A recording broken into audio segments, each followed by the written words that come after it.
안녕하세요. 인사 주신 분들 모두 반갑습니다. 좋아요 한 번씩만 부탁드리도록 할게요. 이번 주에 날씨가 많이 추워졌더라고요. 일교차가 심하니까 다들 감기 조심하시고 겉옷 꼭 챙겨 다니시기를 당부드리겠습니다. 비트코인 방송을 시작할 건데 제가 최근에 리포트를 좀 봐요. 증권사에서 발행한 리포트들을 보는데 사실 좀 그런 생각이 들더라고요. 내가 전달드리는 정보가 너무 부족하구나. 조금 더 잘 알아야겠다. 거시적인 분석에 대한 내용이 퀄리티가 조금 상향이 됐으면 좋겠다라는 생각이 들어서 저도 만간에 자격증 공부를 좀 해볼 예정입니다. 이 점 참고해 주시면 되겠고, 최대한 질 좋은 정보를 전달드리기 위해서 노력을 좀 해보도록 하겠습니다. 지식적인 욕구가 요 근래 들어서 많이 생기는 것 같아요. 확실히 아예 현업에서 일하시는 분들, 하루 종일 이 시장에 대해서 분석하시는 분들한테는 현저하게 미치지 못한다는 느낌이 좀 들었기 때문에 이거는 내가 스스로 좀 더 노력을 해봐야겠다 라는 생각 들었습니다. 최근에 이제 올해도 10월이라서 얼마 남지 않았는데, 남은 2달 동안 여러분들은 어떤 계획을 세우실 건지, 원하시는 바를 좀 이루셨으면 좋겠고요. 저는 개인적으로 그런 것 같아요. 목표가 없으면 뭔가 좀 우울해지는 느낌이 많이 드는 것 같습니다. 사는 대로 살 수는 있죠. 그러니까 돈 버는 곳에 집중을 해서 돈만 벌고 살 수도 있고, 아니면 안정적이게 생활을 이어갈 수도 있겠지만, 뭔가 그런 거는 좀 힘이 빠지는 느낌? 저는 개인적으로 그런 것 같아요. 여러분들이 지향하시는 바가 있으면 작게나마 계획이라도 세워서 이루시는 삶을 살았으면 좋겠는 생각입니다. 저도 제가 똑바로 하고 있지 못해서 여러분들한테 전달을 드리는 걸 수도 있어요. 아무튼간 방송을 또 시작을 해보도록 하겠습니다. 시황은 제가 차트적인 부분을 좀 중점으로 말씀을 드릴게요. 일단 제가 디맨드라고 표시를 해놓은 구간은요, 차트상 수요 구간으로 작용을 합니다. 어떤 얘기냐면, 밑꼬리가 여러 번 달려주면서 거래량이 실린 이 수급봉들을 유지해주는 구간을 디맨드, 수요 공간이라고 얘기를 합니다. 일단 기본적으로 코인이 상승하기 위해선 이런 모양새가 나타나야 하죠. 바닥 구간에서 횡보를 해준 다음 이 바닥을 돌파해주는 돌파봉이 하나 나온 다음에 이 수급이 나왔던 디맨드 존을 다시 리테스트하고 올라가는 경우가 많단 말이에요. 근데 제가 차트 브리핑 드린 걸 보시면 사실 아래에서 횡보가 길었다기보단 단순하게 수급만 확 달려서 올라가고 상방으로 돌파를 못하는 모습이 여러 차례 연출이 되고 있다. 이거를 그럼 우리가 어떻게 해석을 해볼 수 있을까? 하방에서 조금 더 매집이 일어난 다음에 올라가거나 내려가거나인데, 제 생각에는 여러 번 이렇게 수요가 나왔던 구간을 다시 리테스트하러 내려간다는 건 오히려 하방 돌파를 위한 매집이 일어날 가능성도 우리가 배제할 수는 없겠다라는 생각이 저는 들었습니다. 그러니까 매집이란 것도 두 가지로 생각을 하시면 돼요. 일단 상승을 하기 위한 매집이 있고요. 그리고 반대로 하방으로 내려 꽂기 위한 매집도 존재를 합니다. 이런 식으로 내려가게 된다는 거죠. 어떻게 보면 수렴과도 좀 비슷한 개념이라고 생각을 하시면 되는데, 이렇게 코인이나 주식이 올라가다가 수렴을 해주면 보통 그 전의 추세를 이어간다는 거는 여러분들이 대략적으로 알고 계실 거예요. 반대로 이렇게 내려오다가 수렴하고 다시 밑으로 내려 꽂는 차트의 패턴도 많이들 발견을 하셨을 텐데, 수렴과 매집의 과정은 비슷한 맥락을 가지고 있다라고 생각을 해주시면 될 것 같습니다. 제가 말씀드린 게 뭐냐면, 일단은 여기가 수요 존이었어요. 그쵸? 밑꼬리가 이렇게 달려주면서 바로 치고 올라가는 그림을 그려줬단 말이죠. 이걸 설명을 이렇게 드려볼 수 있을 것 같아요. 하방 돌파를 위한 매집이 바로 이런 모양새입니다. 이런 식으로 매집이 나오고 떨어지는 거고, 이때는 상방 돌파를 위해서 이런 식으로 매집이 나와서 올라가는 패턴이라고 보시면 되는데, 얘는 수급이 한 번에 달렸다가 위로 쳐준 듯한 모습이죠. 건강하게 좀 올라가는 그림이 뭐냐면, 이렇게 떨어졌다가 힘을 모아주고 올라가는 게 조금 더 괜찮았다라는 얘기입니다. 바로 치고 올라갔다가 빠지고, 요 구간에서 이 매물대죠. 지지받고 다시 올린 건데, 사실 올리기에는 기간이 그렇게 길지는 않았다라는 얘기가 되는 겁니다. 반대로 이렇게 다시 내려와서 어느 방향으로 갈지 매집을 또 해줄 확률이 있어요. 근데 이렇게 여러 번 방어가 나왔던 구간을 다시 도전하러 간다는 건 하방 돌파를 위한 매집이 나올 가능성도 있다는 점 참고를 해주시면 된다는 얘기입니다. 이해되신 분들 3번 한 번만 입력해주세요. 이해되신 분들 3번 한번 입력해주시면 되겠습니다. 네, 3번 입력해주신 여러분들 감사드리고요. 차트의 구조적인 부분을 우리가 이해하면 좋다는 얘기를 여러 번 드리도록 할게요. 이거를 검색해서 나올지는 잘 모르겠는데 한번 검색을 해보도록 하겠습니다. 요런 느낌인 거예요. 요런 느낌. 항상 차트는 매집 구간이 존재를 한다는 얘기입니다. 내려와서 일정 기간 횡보를 해준 다음에 상승을 하면서 여기 매물대를 이제 소화한 거죠. 여기 쌓여있는 매물대를 소화를 하고 다시 내려와서 2차 매집에 들어갑니다. 그 다음 전고점 매물대를 소화해요. 보시면 요렇게 가로로 쭉 이어보시면 여기 매물을 소화하는 거죠. 이제 그 다음 3차 매집에 들어가서 신고가로 올라가는 이런 차트의 모양새가 가장 기본적인 패턴이다. 그러니까 우리가 생각하는 패턴은 사실 그런 거예요. 뭐 수렴 패턴이 있을 거고, 이렇게 디센딩 트라이앵글이 있을 거고, 아니면 뭐 어센딩 트라이앵글도 있을 거고, 뭐 웨지 패턴도 있겠죠. 라이징 웨지가 있을 거고, 뭐 폴링 웨지도 있을 거고, 이런 수렴만 생각을 하게 되는데, 사실 이 수렴, 매집의 기본은 뭐다? 바닥에서 움직인 다음에 올라가고 리테스트 받은 다음에 다시 상승하는, 이게 가장 기본적인 패턴이다. 아마 주식단태님 방송 보신 분들은 아실 거예요. 주식단태님이 이렇게 얘기하시죠. 밥그릇 패턴이라고. 1번 구간이 있고 2번 구간이 있고 3번 구간이 있다, 이런 식으로 얘기하시잖아요. 이게 바로 차트의 매집 과정입니다. 매집 그리고 분포 과정, 이렇게 생각을 하시면 되는 겁니다. 그래서 비트코인 차트도 지금 똑같은 거예요. 하방에서 조금 더 기간이 길어졌으면, 이렇게 횡보 기간이 길어졌으면 오히려 올라갈 확률이 조금 더 높다고 보시면 되는 거고요. 기간이 짧은데 바로바로 돌파하려고 얘가 시도를 한단 말이죠. 그러니까 상승 탄력에 힘을 받지 못하고 아래로 빠지게 되는 현상이 벌어지는 거다. 요렇게 빠지게 되는 거다. 근데 밑에는 수요존이었기 때문에 바로 밑꼬리가 달리면서 치고 올라왔지만, 제가 어제 방송 때 말씀을 드렸죠. 이거를 여기서 멈추면 되는 게 아니라 바로 그냥 뚫어버렸어야 된다고 설명을 드렸습니다. 지금 너무 한 번에 빠져서 다시 재돌파 시도까지의 매집도 굉장히 짧았어요. 그래서 상승폭은 이렇게밖에 나오지 못했다 라고 판단을 해볼 수가 있는 겁니다. 일단은 차트가 지금 뭐 괜찮다고 보기는 애매한 것 같아요. 아직 방향성을 정하기에는 뭔가 유의미한 시그널은 나오지 않았다고 저는 판단이 되고 있고요. 기본적으로 지금 하락하고 있는 이 단기 채널 보이시죠? 초록색으로 되어 있는 이 채널 정도는 돌파해주는 그림이 나와주는 게 좋다고 생각을 하고 있습니다. 만약에 이거를 돌파하는 그림이 나와준다면, 자, 이때까지의 바닥에서 이렇게 움직였던 모든 기간이 오히려 상방 돌파를 위한 매집이 반대로 될 수도 있다는 얘기가 되는 거기 때문에, 지금 이렇게 하락하고 있는 모멘텀을 돌려주면서 새로운 방향성을 연출을 해주는 게 좋을 것 같다는 말씀을 우선 드리도록 하겠습니다.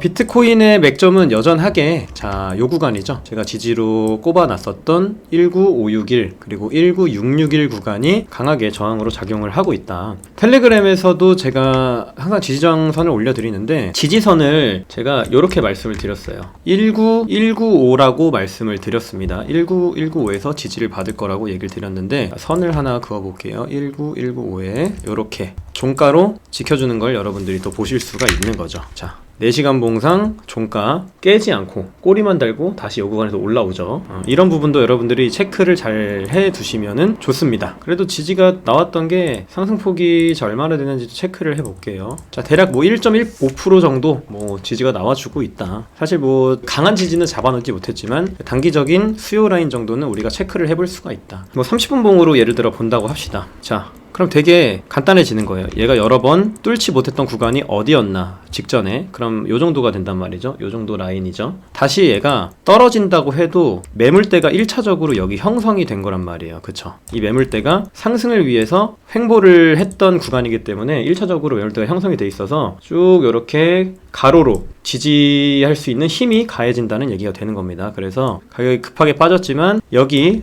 수요 심리가 남아있기 때문에 바로 치고 올리는 듯한 그림이 완성이 되는 거다. 이런 맥락으로 생각을 하시면 되는 겁니다. 저는 자주 말씀드리지만 차트를 요새는 정말 지지저항선 위주로만 봐요. 매물대하고 RSI 좀 참고하고. 근데 각자만의 방식이 있는 거라 뭐가 옳고 그르다라는 설명은 제가 할 수가 없겠지만, 저는 제일 기본적인 거라고 생각이 들더라고요. 요즘엔 지지저항선이 가장 기본적인 어떤 분석 방법이 아닐까라는 생각을 요 근래 많이 하고 있습니다. 자, 보시면 매물대가 이렇게 쌓여 있는 걸 보실 수가 있죠. 요 매물대가. 그러면 대략적인 지지를 이렇게 잡을 수가 있는 겁니다. 이런 식으로 잡을 수가 있는 거죠. 왜 이거를 지지로 잡느냐 라고 물으실 수 있는데, 뭐 그런 거예요. 우리는 차트의 기본적인 패턴을 알고 있어요. 차트는 횡보를 했다가 올라가는 특성을 가졌다라는 걸 알 수가 있기 때문에 여기서 횡보를 했다가 올라갔죠. 그쵸?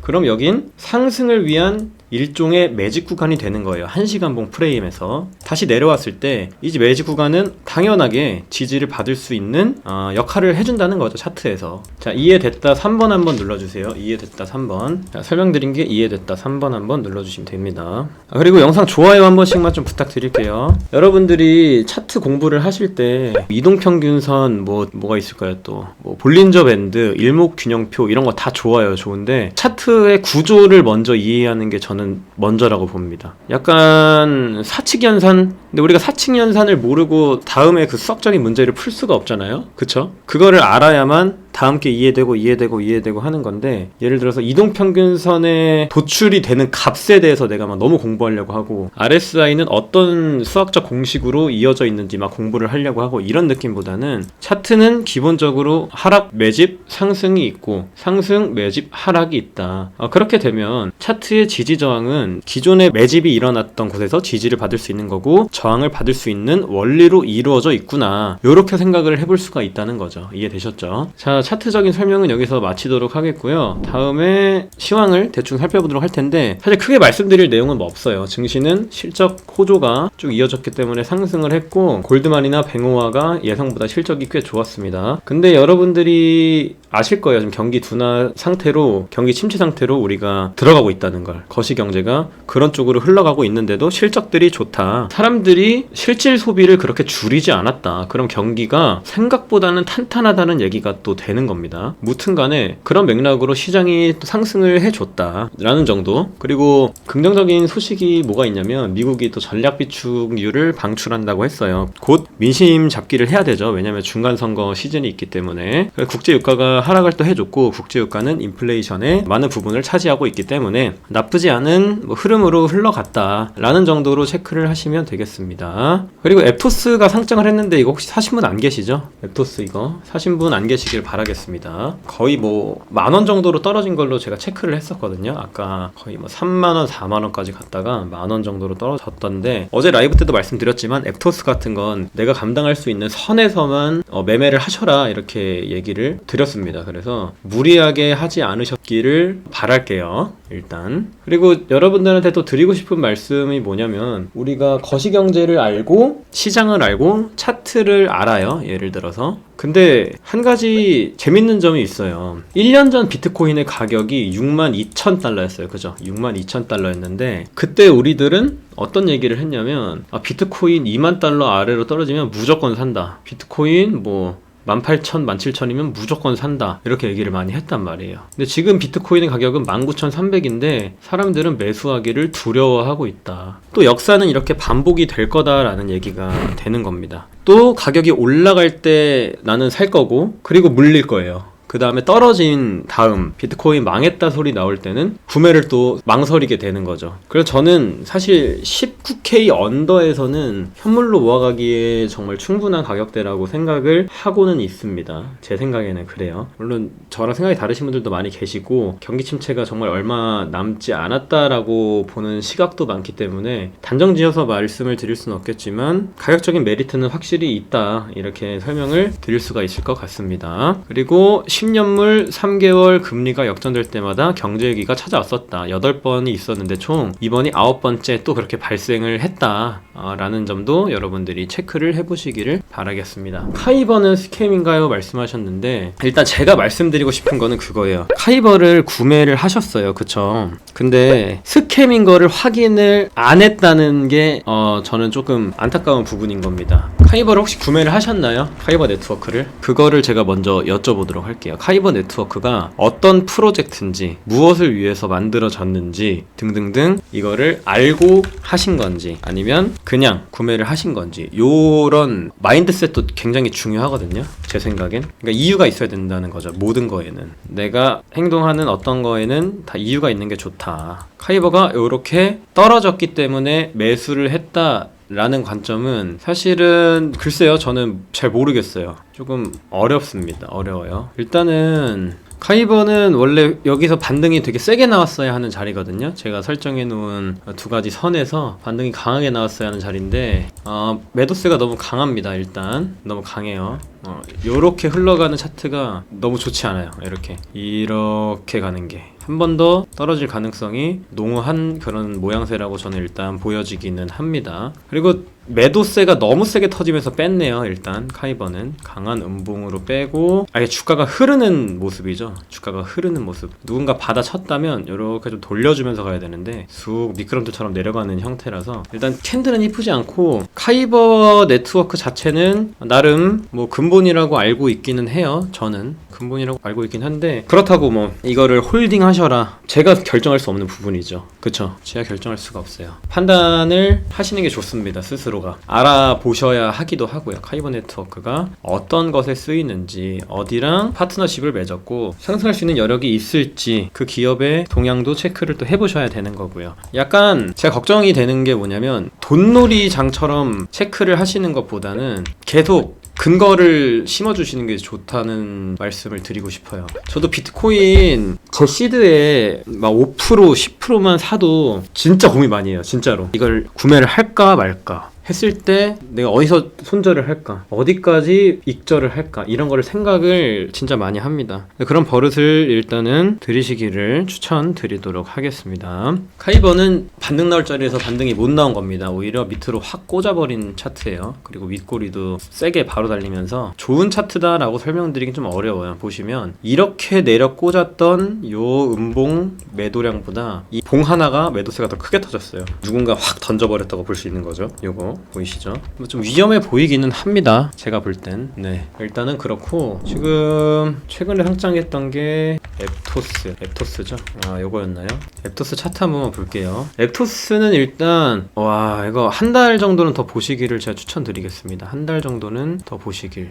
한 번 더 쳐줄 느낌으로 바닥을 이렇게 만들고 있긴 하네요. 이렇게 둥그렇게 훅 이렇게 빼려나? 아무튼 앱토스는 지금 접근하시기는 조금 많이 위험한 종목이고 일단은 제가 늘 설명드리는 게 시장 유동성이 부족할 때는 달려들지 않는 게 좋다. 만약에 상승장이었으면 사실 엄청 수급에 쏠릴 수 있죠. 도지처럼 막 미친듯이 치고 올라갈 수 있는데 이렇게 수급이 적은 장에서는 좀 어렵다. 지금 이거 호가창 보면은 완전 천하제일 단타 대회죠. 도박장이 열린 겁니다.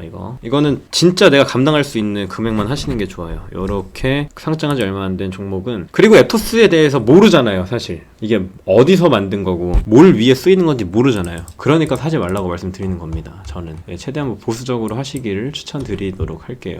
뭐 그렇고 단타를 여러분들이 하실 때 하시더라도 라인을 정해 놓으시면 좋아요. 라인 뭐 일단 자 카이버 같은 경우도 이렇게 보면 RSI가 막 엄청난 과매도 구간에 도달을 했어요. 그쵸? 이게 사면은 먹을 수 있을 것 같단 말이에요. 근데 매수세가 안 붙으니까 상승을 얼마나 했냐? 뭐 그래도 9% 정도는 해줬네요. 9%도 이런 장에서는 뭐 어마어마한 거긴 하죠. 9% 정도는 해줬는데 이게 내가 과매도 구간이었으니까 얘가 RSI가 여기까지 올 때까지 기다려야지 요런 느낌으로 하는 것보다는 일단 하락장이라는 걸 염두에 딱 두는 게 좋죠. 하락장이기 때문에 시세의 연속성은 떨어질 수 있겠다. 그러면 나는 5%만 단타로 그냥 빡빡 치고 빠져야지. 약간 요런 느낌. 그리고 마이너스 3%에 걸어놔야지. RSI가 완전 과매도권이었는데 3%를 건드린다는 건 더 빠지겠다는 얘기가 될 수 있겠구나. 이런 느낌으로 또 해보시는 것도 나쁘지 않겠죠. 제 생각에는 일단 그래요. 계획을 세워두시면은 도움이 될 수 있다. 유튜브 영상 하단에 비트겟처럼 OKX 링크 달아주시면 감사하겠습니다 말씀하셨는데 네 알겠습니다. 달도록 할게요. 그리고 카이버 네트워크는 이 매집을 했던 구간이 여기죠. 여기인데 여기서 이렇게 올렸다가 다시 이 아래로 빠진 거죠. 매집을 했던 아래로 빠졌는데 원래 매집했던 곳에 도달하면은 요렇게 가야 돼요. 이렇게 뻥 튀어 올라야 돼요. 뻥. 근데 카이버는 이제 너무 해먹은 거죠. 상방에서 너무 해먹었어. 해먹고 빼고 또 매집하죠. 여기서 매집하죠. 이렇게 쭉 해먹어. 또 빼. 또 이렇게 올려. 그 다음 이제 다 던져. 이렇게 과거부터 이렇게 쭉 흐름을 보게 되면은 여기 상방에서 좀 많이 해먹었다 라는 게 좀 보이는 종목이다. OKX 링크 달도록 하겠습니다. 감사합니다. 예, 그리고 시황 한 번만 더 짚어드리도록 하면은, 일단 비트 단일로는 하락하는 채널부터 벗어나는 게 급선무라고 말씀을 드릴 수가 있을 것 같아요. 이거죠, 이거. 일봉으로 형성이 되고 있는 초록색 박스권을 벗어나는 게 좋고, 만약에 18183으로 내려오게 되면 아예 바닥으로 한 번 더 쑥 내려갈 가능성도 있다. 하방 매집이 나왔다가 밑으로 빠지거나, 그래서 최대한 지금 자리를 지켜주는 게 일단은 좋을 것 같다는 말씀을 드리도록 하겠습니다.